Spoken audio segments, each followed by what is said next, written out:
हम सभी सौभाग्यशाली हैं कि हम लोगों ने यहाँ पर भारत देश में जन्म पाया, क्योंकि आध्यात्मिक उत्थान के लिए एक न एक बार तो यहाँ पर आना ही पड़ेगा, पर हमें यह अवसर मिल चुका है। ऋषियों की परंपरा को समझने के लिए ऋषि को समझना अत्यंत आवश्यक है। प्रज्ञा पुराण केवल और केवल ऋषियों के बीच में होने वाली चर्चा मात्र है। उस चर्चा को परम पूज्य गुरुदेव ने यथावत लीपिबद्ध करके आपके सम्मुख प्रस्तुत कर दिया। तो जिन ऋषियों की चर्चा हम कर रहे हैं उनके विषय में भी जानना अत्यंत आवश्यक हो जाता है।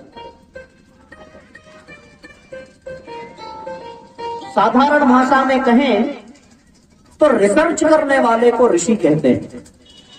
कभी कभी ये लगता है कि ऋषि शब्द से ही रिसर्च शब्द बना है।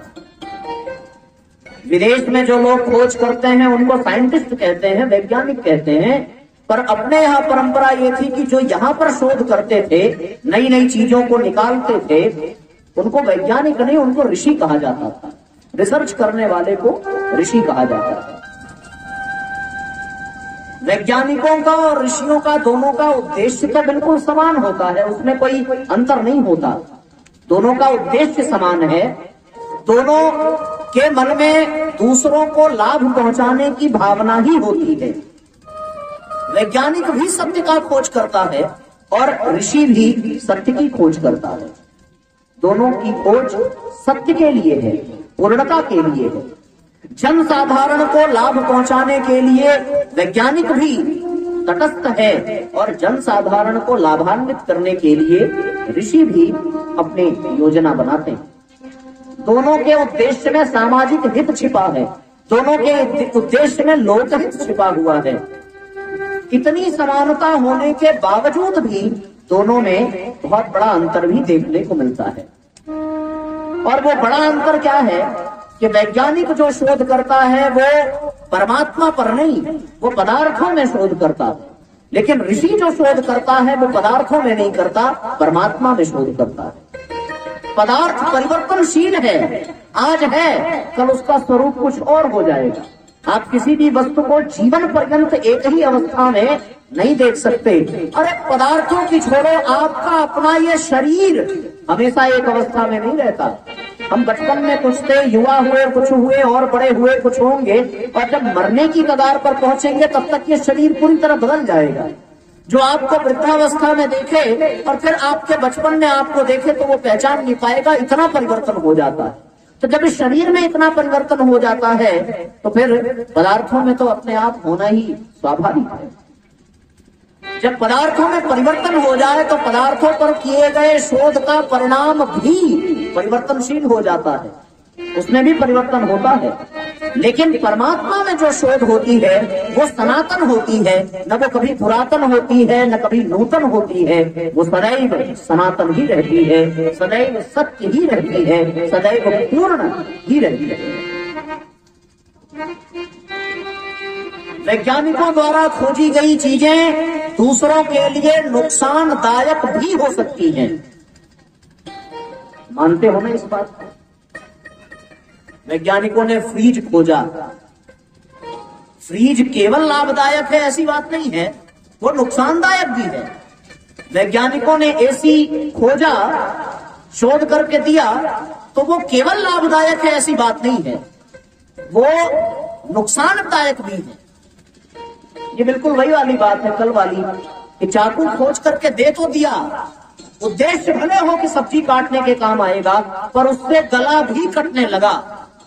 तो ये वैज्ञानिकों की खोज का ये परिणाम है।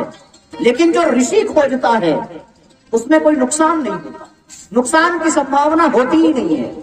ऋषियों ने यज्ञ खोजा, यज्ञ में कोई नुकसान है क्या? यज्ञ में केवल लाभ ही लाभ है। ऋषियों ने प्राणायाम खोजा, प्राणायाम नुकसानदायक नहीं होता। ऋषियों ने ध्यान, साधना, अष्टांग योग की परंपरा चलाई, उसमें कोई नुकसान नहीं है। आप एलोपैथिक दवाइयों को खाइए तो आराम के साथ साथ उसके साइड इफेक्ट्स भी हैं, लेकिन ऋषियों ने आयुर्वेद को खोजा, आयुर्वेद में कोई नुकसान नहीं है। तो ऋषियों द्वारा खोजी गई चीजों में केवल और केवल लाभ ही होता है, नुकसान की संभावना नहीं होती। इसलिए ऋषियों को श्रेष्ठ मानने पर विवश होना पड़ेगा। वैज्ञानिकों के द्वारा खोजी गई चीजों में पतन की संभावना है।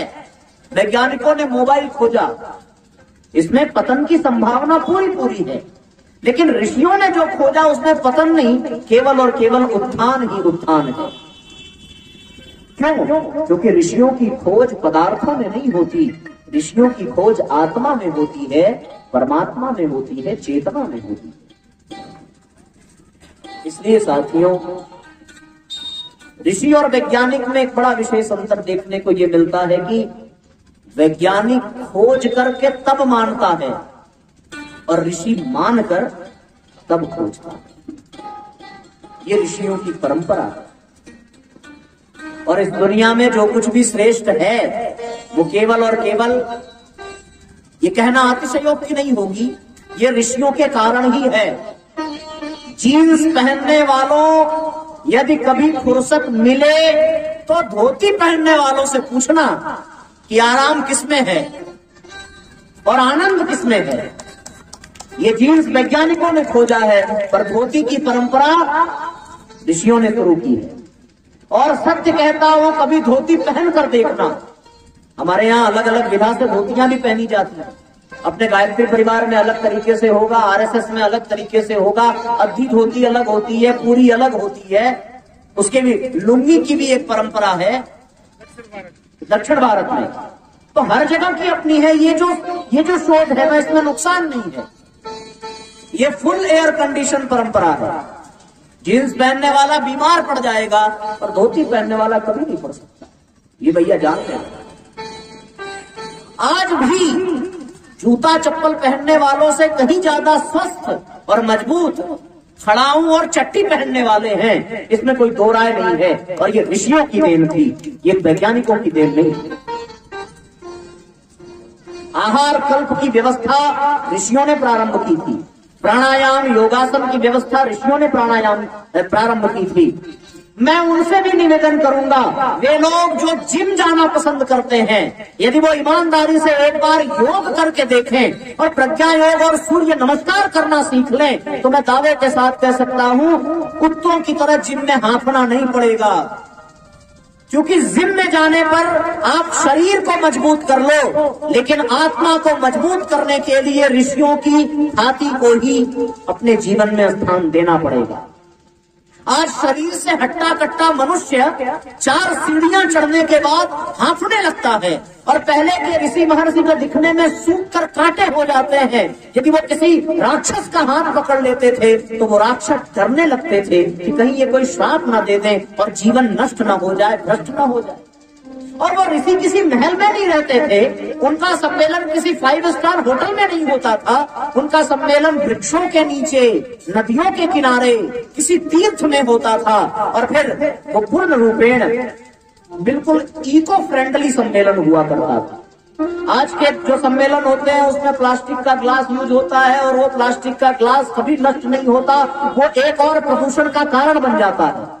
पर ऋषियों की परंपरा थी भैया भोजन वृक्ष के पत्ते पर करने की। उस समय कोई प्रदूषण नहीं था। वो देखने में भले असभ्य लगे, पर वास्तविकता तो यही है कि वास्तव में वही लाभदायक था। आज वो चाहते हैं कि ये परंपरा शुरू हो, पर करे कौन? यदि करे तो फिर उन बड़ी बड़ी कंपनियों का होगा क्या, जिन्होंने ग्लास बनाया, जिन्होंने ये पत्तल दोना बनाया। लेकिन भैया विवश होकर भी सही, पर आना तो पड़ेगा इसी परंपरा पर, अगर इस दुनिया को, इस धरती को बचाना। तो ये तभी संभव है जब हम ऋषियों के बनाए हुए रास्ते पर चलने की परंपरा को शुरू करें। जो लोग 8 बजे 10 बजे सो करके उठते हैं, उनसे एक निवेदन की कभी गलती से 4-5 बजे उठ करके देखना, और फिर खुली हुई ताजी वायु में बिल्कुल अपने सीने को चौड़ा करके एक बार लंबी गहरी सांस लेना। जो ताजगी उस समय आपको महसूस होगी, वो आपको कभी भी पता नहीं चलेगी। ये मैं दावे के साथ कहता हूं।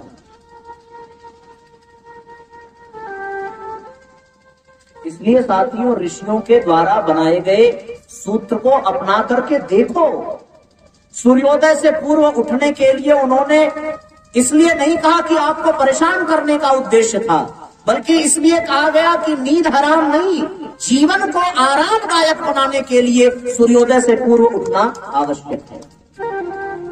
हम लोग नींद में भले पूर्ति कर लें, पर जीवन हराम हो जाता। परम पूज्य गुरुदेव ने कहा कि हमने इतने साहित्य लिख डाले, इतना बड़ा संगठन बना दिया, 5000 से अधिक संस्थाएं बना दी, वो केवल और केवल इसीलिए संभव हुआ क्योंकि मैं 2 बजे अपने बिस्तर को त्याग देता था, तब जाकर के 3200 पुस्तकों को लिख पाए। और यदि वो भी 8 बजे तक सोते तो फिर कहां से संभव हो पाता।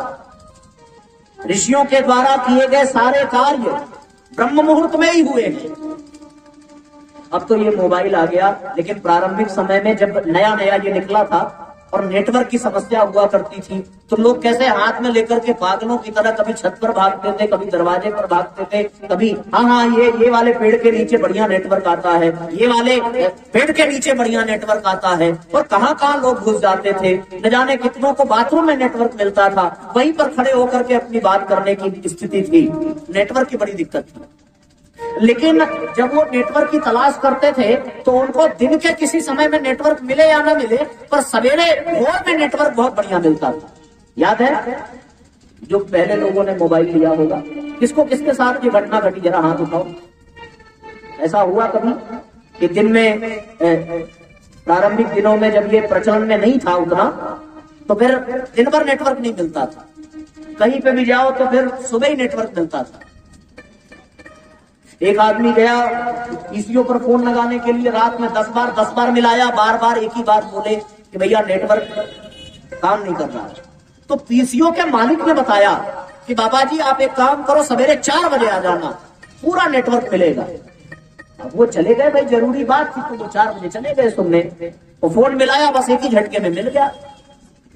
उस दिन उनको समझ में आया कि ऋषियों ने सुबह ही उठने के लिए क्यों कहा था, क्योंकि वहां से नेटवर्क मिलने और मिलाने में सवेरे बड़ा आराम रहता है। बाकी के दिनों में आप परमात्मा से नेटवर्क नहीं बना सकते, सवेरे ही नेटवर्क बने।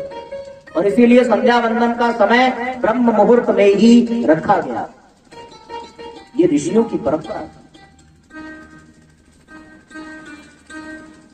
तो कहने का तात्पर्य यह है कि हमें अब ऋषियों की परंपरा की ओर लौट जाना चाहिए। ये ऋषियों की परंपरा को अपने जीवन में धारण करना चाहिए।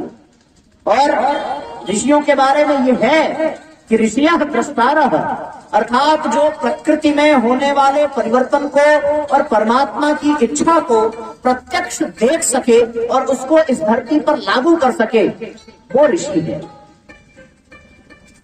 राम के भीतर के रामत्व का कारण केवल और केवल ऋषि परंपरा है। यदि अयोध्या के राजा दशरथ से विश्वामित्र राम लक्ष्मण को मांगकर न ले जाते तो फिर राम के भीतर वो रामत्व आ नहीं पाता। इसलिए ऋषियों की बात को सुनना चाहिए, समझने की आवश्यकता। आज के जो वैज्ञानिक युग हैं उसमें मनुष्य के भीतर के सद्गुणों का अभाव हुआ है, और ऋषियों द्वारा जो बनाए गए अनुशासन थे उसमें मनुष्य के जीवन का केवल और केवल विकास हुआ है, सद्गुणों की भरमार उसे प्राप्त हुई है। मोबाइल कितने लोग चलाते हैं, जरा हाथ उठाओ।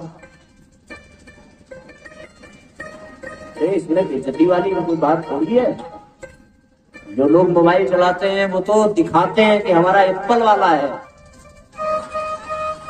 तो ये तो गर्व वाली बात है, साहब हमारे पास इतना महंगा मोबाइल है। उनको मैं पूछूंगा कि उन्हें याद होगा कि उनके माँ बाप जब आपस में बातचीत किया करते थे तो पत्र लिख करके बातचीत करते थे, और बड़े धैर्य पूर्वक 10-10, 15-15 दिन उस पत्र के जवाब का इंतजार किया करते थे। लेकिन अब वो धैर्य आज के युवा पीढ़ी में नहीं है, क्योंकि आज पत्र का जमाना नहीं है, आज व्हाट्सएप का जमाना है। और व्हाट्सएप पर यदि आपने मैसेज कर दिया, वो मैसेज डबल टिक हो गया, ब्लू में कन्वर्ट हो गया और सामने से रिप्लाई नहीं आया, तो व्यक्ति का धैर्य जवाब दे देता है। फिर मन ये करता है कि मोबाइल में घुस करके उसका गला घोंट दें, इतना भी इंतजार नहीं होता। आप किसी को फोन मिलाओ, जरूरी बात करनी हो और फोन आपके मिलाने पर बार बार न उठे, तो फिर मुंह से गायत्री मंत्र तो नहीं निकलता, मुंह से फिर अच्छे अच्छे शब्द निकलते हैं जो बिना प्रताड़ित किए पीड़ित कर देते हैं। अब वो कौन से शब्द हैं मैं उन्हें यहाँ कहना नहीं चाहूंगा, पर उसकी परिभाषा यही है कि जो बिना प्रताड़ित किए पीड़ित कर दे, ऐसे शब्द। और ये क्यों? क्योंकि इन वैज्ञानिक उपकरणों के कारण व्यक्ति का धैर्य खत्म हो गया, साहस खत्म हो गया। तो इसलिए भैया ऋषियों की परंपरा से जुड़ने की अत्यंत आवश्यकता है। मानव और परमात्मा के बीच की कड़ी है ऋषि। यदि दशरथ के जीवन में परमात्मा आते हैं तो बीच में किसी ऋषि की जरूरत पड़ती है। यदि जनक के खेत में घट में माता सीता उन्हें प्राप्त होती है तो उसमें ऋषियों द्वारा एकत्रित किए हुए रक्त का ही मुख्य कारण होता है, और वो ऋषियों के प्रसाद के कारण मां जानकी उन्हें प्राप्त होती। सुभाष चंद्र बोस जैसे महापुरुष इस दुनिया को मिले तो केवल और केवल विवेकानंद जैसे ऋषि के कारण। विवेकानंद मिले तो केवल रामकृष्ण परमहंस के कारण। दयानंद मिले तो गिरजानंद के कारण। पूज्य गुरुदेव मिले तो दादा गुरुदेव के कारण। महात्मा गांधी मिले तो अपने गुरु के कारण। शिवाजी मिले तो समर्थ गुरु रामदास के कारण। ये सारे लोग गुरु परंपरा से जुड़े, ऋषि परंपरा से जुड़े, तब मिले। अब तो वर्षों बीत गए जब ये सुना हो कि इस दुनिया में किसी महामानव ने जन्म लिया है। टीवी पर ही देखने को मिलता है कि जब महामानव पैदा होते हैं तो फिर मधुमक्खियां छत्ते लगाती हैं, गायें रंभाने लगती हैं, वेद मंत्रों के पाठ होने लगते हैं, चारों तरफ सुगंध बिखरती है। ये केवल काल्पनिक कथाओं में ही अब सुनने को मिलता है। ये घटना वास्तव में घटित नहीं होती, इसलिए क्योंकि अब हम ऋषि परंपरा से धीरे धीरे दूर होते चले गए। और ऋषि परंपरा से दूर हुए तो कृषि परंपरा भी खत्म होती नजर आ रही है, लोग उससे भी दूर हो रहे हैं। तो जीवन में ऋषि परंपरा से जुड़ना अत्यंत आवश्यक है।